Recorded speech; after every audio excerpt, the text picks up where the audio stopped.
Welcome back, everybody. You're still here? Well, that's just great. Glad to have you here for 30 Days of Tarot. I'm Naha, and I just wanted to take a second to say how much I appreciate all of you who keep coming back and are subscribed. You know, this is not a big tarot channel. We are a small channel, but I consider that we are small but mighty. My videos aren't monetized. I don't have a sponsor. I don't make any money doing this. Not to say that I wouldn't gladly take money if somehow somebody did step forward and want to sponsor this channel, or if YouTube would let me monetize these videos, great. But until then, this is a labor of love. That's not why I do it. I do it here for the love of tarot, for the love of sharing, and really to try and inspire, and in the same way that I have been so inspired by teachers and magi and people that have come before me, I only hope to be able to pass along some wisdom and honestly to be able to really honor the lineage that is the sacred symbols of the tarot.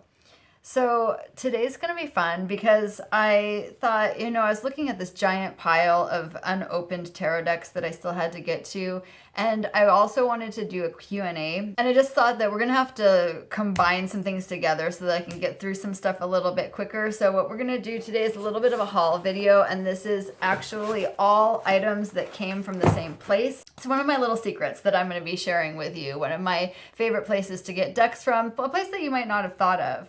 And then I'm also going to answer some of your questions. So I've been asking you guys on Instagram and here to send me some questions, and I've got some good ones and I want to go over those. So we're going to get into this, but first I'm going to adjust the camera so that you guys can see a little bit more of what's going on here. And I just wanted to start with the first question that I get a lot, and that's about shuffling. And actually, before we get into shuffling, I had a question about how do I tie a scarf around my cards. And so I just want to show you guys. Now this is my trusty rusty Rider-Waite-Smith, my universal Rider-Waite deck. And I just keep it tied in a bandana like this, so nothing fancy at all. I simply turn it diagonal, place my cards. Now I will say one thing that I suggest is whenever you wrap up your cards, or if you don't use a scarf, if you just put them in the box, you can use this same thing. Put a card you like on the top, facing out, before you wrap your cards up. Why? Well, because the very next time that you unwrap your cards is the first thing that you want to see when you unwrap your cards, the Tower or the Ten of Swords? Probably not. So why not go ahead and, the way that I do this is I don't necessarily choose a card to put on the top, which you definitely could do, but I just cut the deck until I see one. Okay, Page of Wands, that works. It doesn't need to be my favorite card, but a card of an image that I like and that I will be happy to be greeted with the next time upon opening my deck. So I'll put that down. I like to keep a stone. This is a selenite stick. You can put any stone that you like, any crystal that you like, or any other little talisman or charm that you like if you want. And then I just go ahead and roll them up, tie the ends one way, turn it over, tie the ends this way, and then I'm ready to go. My cards are safe, they're protected, and I have my scarf ready for whenever I want to just throw this in my bag, take it out, do a reading somewhere. So that's what I do there. And and then I wanted to show you guys about shuffling. So there's different kinds of ways that people shuffle, and one thing that I just recommend is not getting into this cards are supposed to be shuffled a certain way, because I have heard people say or read or seen before that people say, oh, you're only supposed to shuffle your cards like this. I find this a really frustrating way to shuffle. I don't think that it's giving me the same kind of effectiveness as a riffle shuffle does, but if you do it this way, that's fine. That's the way you do it, and we're not all supposed to be identical. So the way that I shuffle is just the way that my grandma taught me when we used to play cribbage when I was growing up. And you're not necessarily going to be able to do this right off the bat. It takes a little bit of practice, so you're just going to have to sit with the cards and practice with them. If you have really, really large deck and really small hands, it's going to be that much harder. So you practice on a smaller deck. Practice on regular playing cards. And then what I like to do, what you guys might not do, is box cut. So one of the problems when you shuffle like this, okay, see I've got the King of Wands here on the bottom, is that if I continue shuffling, look at what happens. Now all these cards are getting mixed up, except the cards on the bottom really aren't. They're not changing. We still see the King of Wands there, right?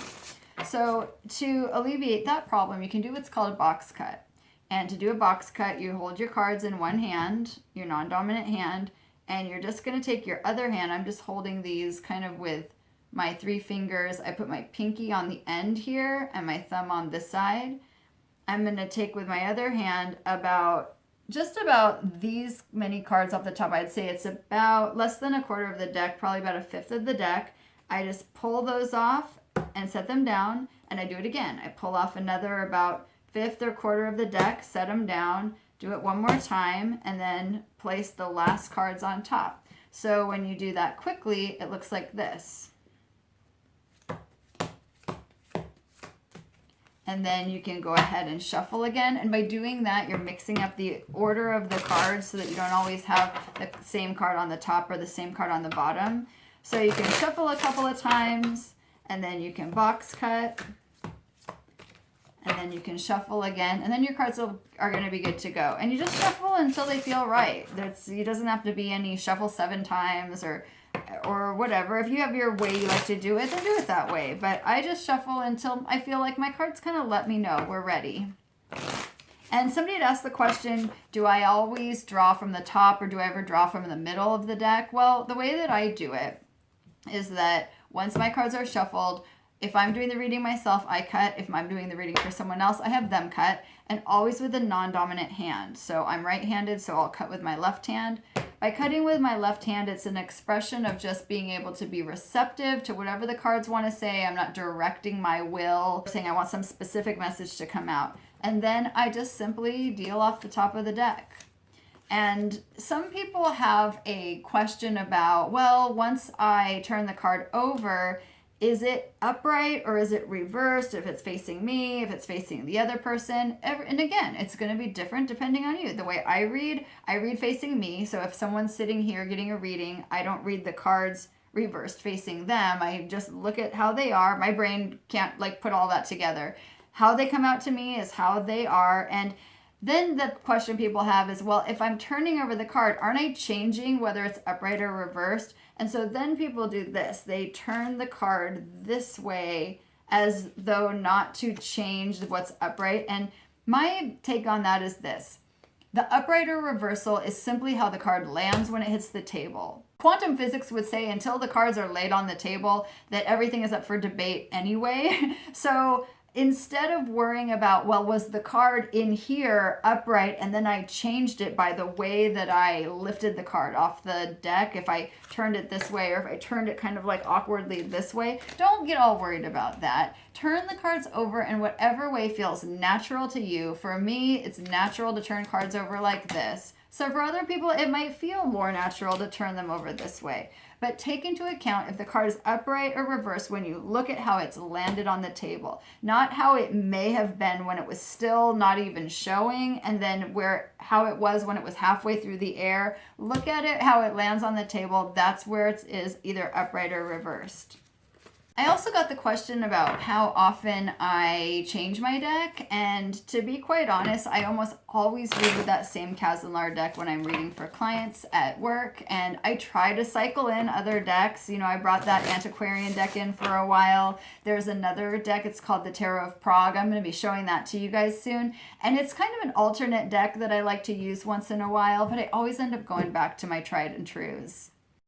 So now I'm going to open up a couple of things for you guys today, and this is my secret place to get tarot cards. It is an online store. It's called Thrift Books. No, like I said, this video is not sponsored, and I know you might be thinking, Thrift Books, wait, first of all, you're opening decks. Second of all, used decks.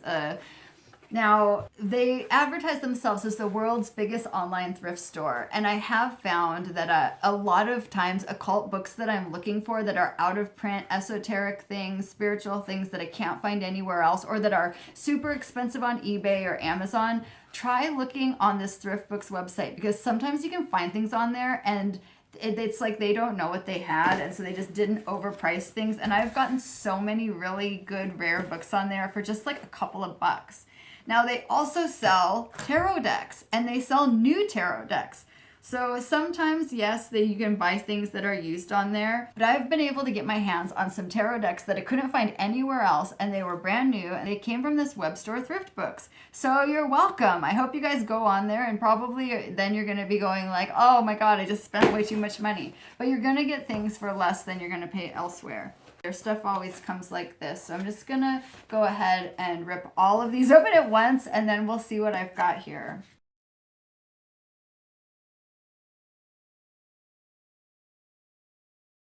All right, guys, so I have 4 tarot decks that I got from them, and then I have a book, and it's also a book on tarot, so I'm going to show this to you first.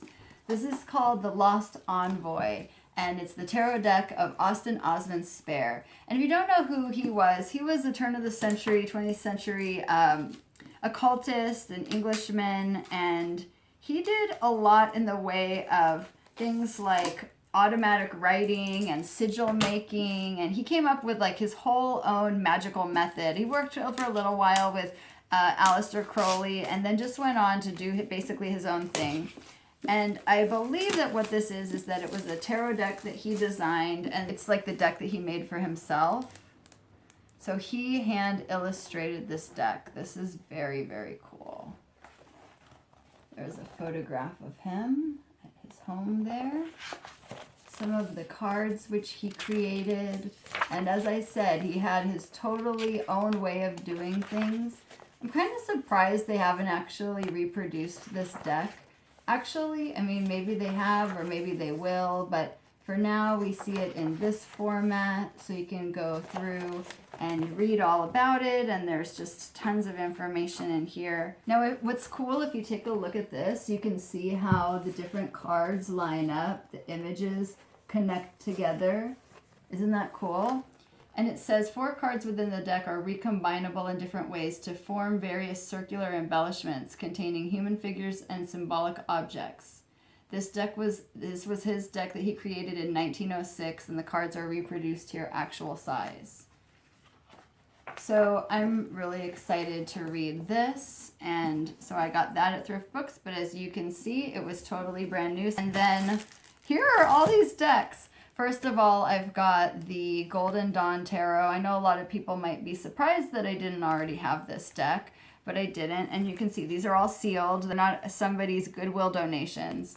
Robert Wang and Israel Regardie put this deck out, and they are 2 of the people that I really respect the most. Regardie has played such an influential part of my whole career, especially because the healing work that I do one-on-one with my clients is completely based upon his work that he published of the Middle Pillar, and especially in the subsequent work that he did called The True Art of Healing. And Robert Wang put out one of my very favorite books of all time on tarot. In fact, let me show that to you guys. This book is called The Kabbalistic Tarot, and it's on my recommended reading list, which you can find on my website. But what's very cool is not only do they go over all of the esoteric symbolism, but Wang has also taken each of 4 different cards and done a side-by-side comparison. So he's got the Thoth deck, he's got this deck. It's funny, the card page I turned to is right here on the box, Strength. So his Golden Dawn deck, the Traditional Rider-Waite, and the Marseille. So you can look at all of them next to each other and kind of compare the symbolism. This book goes really, really in depth with deeper meanings of the cards than just regular divination purposes. So I'm not going to actually take the time to open this up today. I just wanted to show it to you guys, and it is something that I can open up on a future video. This is another deck that I got. It's called the Native American Tarot deck.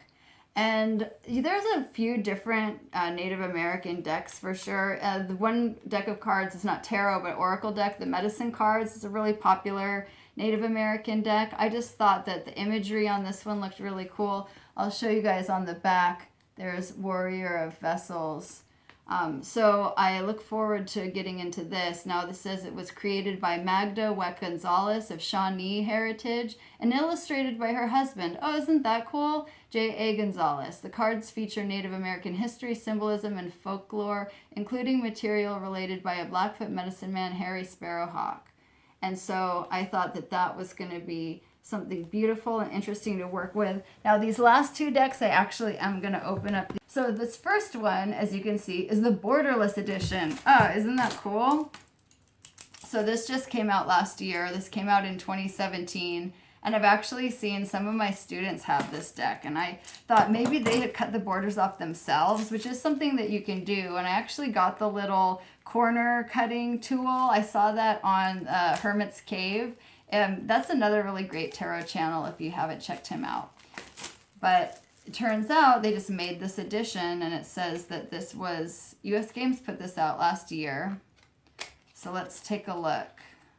You know, we talked about this in a few different videos. It's how cool it is when the cards just sort of go right to the edges. The imagery is there, and you're not distracted by that white border. It's not cutting off the ability for two cards to connect. Kind of like we saw in the spare cards, where if you put the images together, sometimes they connect. And that's actually true in the Rider-Waite-Smith deck. Sometimes with the landscape, you can see the landscape from one card just follows right into the landscape of another. Now these have the same backs for the most part as the Centennial edition, another version that I have, which came out a couple of years ago, which was the Pamela Coleman Smith Special Centennial version, and it came in a larger box, and it had other of her reproduced artworks and postcards and a little book about her. That is a great edition, and I highly recommend it. If you can still find the larger box set,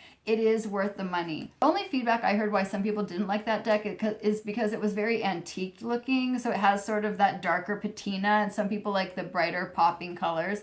But it had the similar back. It's only more light blue. This is kind of like almost like a chalkboard green color. And in the Centennial version, you see the same Pamela Coleman Smith signature. There's her initials, PSC, and the 5-petaled rose, the Tudor rose there right in the center. There's actually some additional artworks in here. Here's another drawing or illustration by Pamela Coleman Smith. And then here are a couple of watercolors that she did.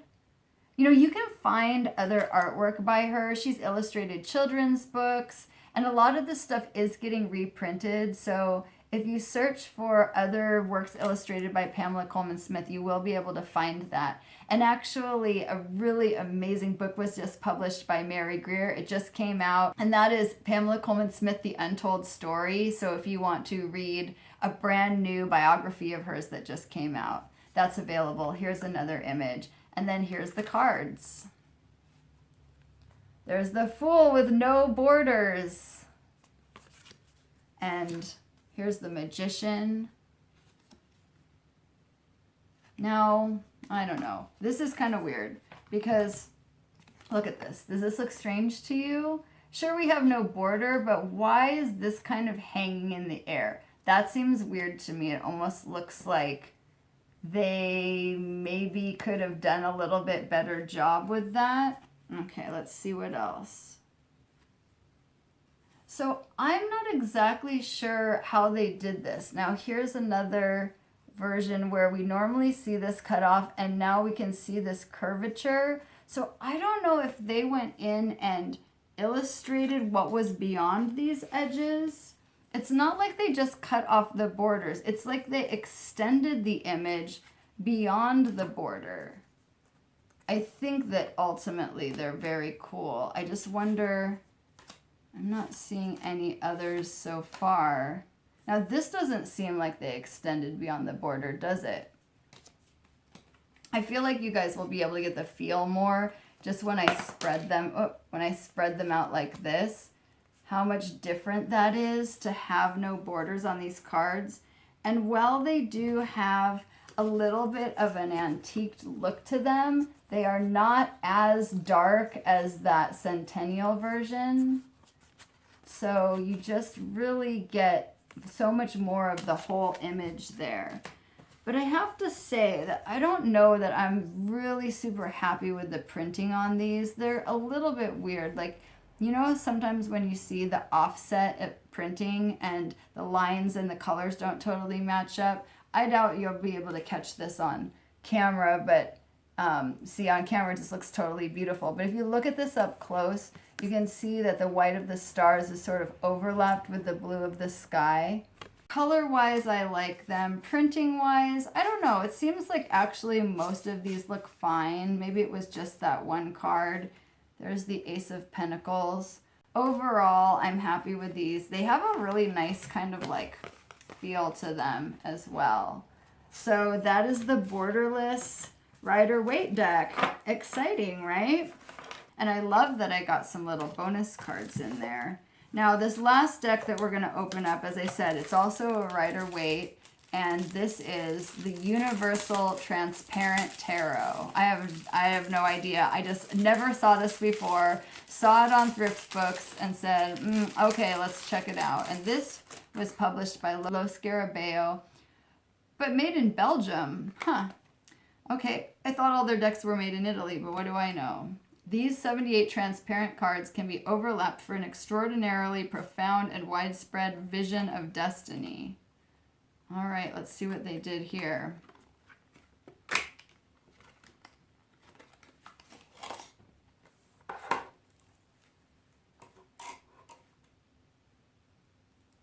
I really have no idea what to expect here, you guys.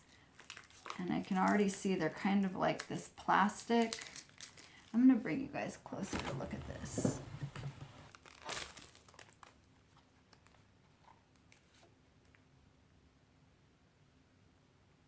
This is the first thing that I see. Okay, not sure what that is. Here we see an image that looks like the Ten of Swords, but just down in the corner. Oh yeah, and it does say Ten of Swords right here. Here's the 9, but just right down. So I'm guessing that these are going to be all the swords. Now, see how, I'm going to show you from the back what I'm seeing. It's like all of these, this is the Ace through 5 of Wands. They all have an image, but in the same place. Then we see the next 5 cards, the Ace through 5 of Pentacles, and now the image is down here. So I'm guessing if you had one of these cards, you put them together, ultimately you're going to make one composite picture, but these would overlap each other. Then we have the lower left version, and here we have court cards, but they're not the original Rider-Smith drawings. They're their own illustrations, but obviously inspired by... These are so weird. I don't really know how this works. Here's some of the majors. So we have the major cards, and the image is up in the right corner. Here's some more cups. We can see the Ace through the 5 of Cups, upper left. This card was on the bottom. It looks like the background of the Fool, doesn't it? That's kind of cool, actually. I sort of love that. Just the background and the cliff with no other image on it. So I'm guessing that you would place the image over the top of this. Okay, there's the Hermit.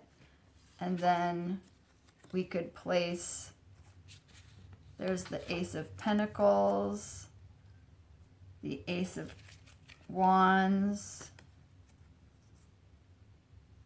looks like the 8 of Swords. What's one that would go down in the bottom? That one would overlap. You could put a court card to fill in that spot. And then we still have this upper left corner. Let's see if any of these cards seem to be... There we go, the Ace. All right, so we've got all these different layers, but we've made one composite picture. And then we still have this card as well. And then we had that other one with the green and blue dot. I don't know what those exactly are for. I'm sure maybe I could have this explained. These are weird. I feel like they're cool, but I just don't understand how to use them. But we've made a little image there. Let's see what this thing says. The material on which the transparent universal tarot is printed enables the viewing of many cards contemporaneously through one another. It is precisely this multiple reading that enables a more profound reading of the tarot compared to traditional decks. The transparency must not be understood only from a physical view, but also from a spiritual one. The cards and their meanings will be summed, becoming linked by a shared significance that will also depend on their reciprocal position and orientation.